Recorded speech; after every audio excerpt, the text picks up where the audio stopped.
guys, and welcome back to this channel. In this video I'll be showing you guys how you can basically add this like smooth zoom in effect to your videos on CapCut PC.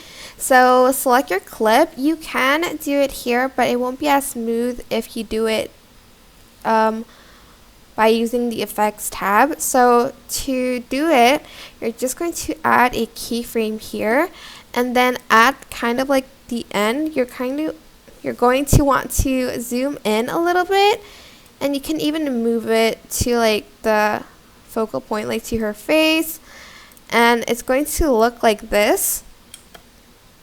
So you can do that. You can also, for instance, this one, actually I'm just going to use this one. Go to effects, and then you can go to basic instead, and you can choose the zoom in effect, which is the mini zoom. You have this one, and I think you have another slow zoom one. So this one's the mini zoom. But I don't really like it, so I like to add in the slow zoom instead. So add that and just adjust it to the clip.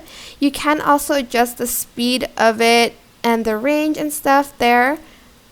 As you can see, it is too fast, so I'm just going to make it slow by going to the left, I think. And you can adjust the like placement of the zoom here, like where you want it, and you can also adjust the range of the zoom. And this is what it should look like at the end. I hope this tutorial was helpful for you guys. Don't forget to like, comment, share, and also subscribe to this channel if you haven't done that already. If you have any questions, just leave it in the comment section down below, and I will try my best to answer them all for you guys. If you found this video helpful, please click the thanks button above the description box down below. Thank you so much for watching. Bye!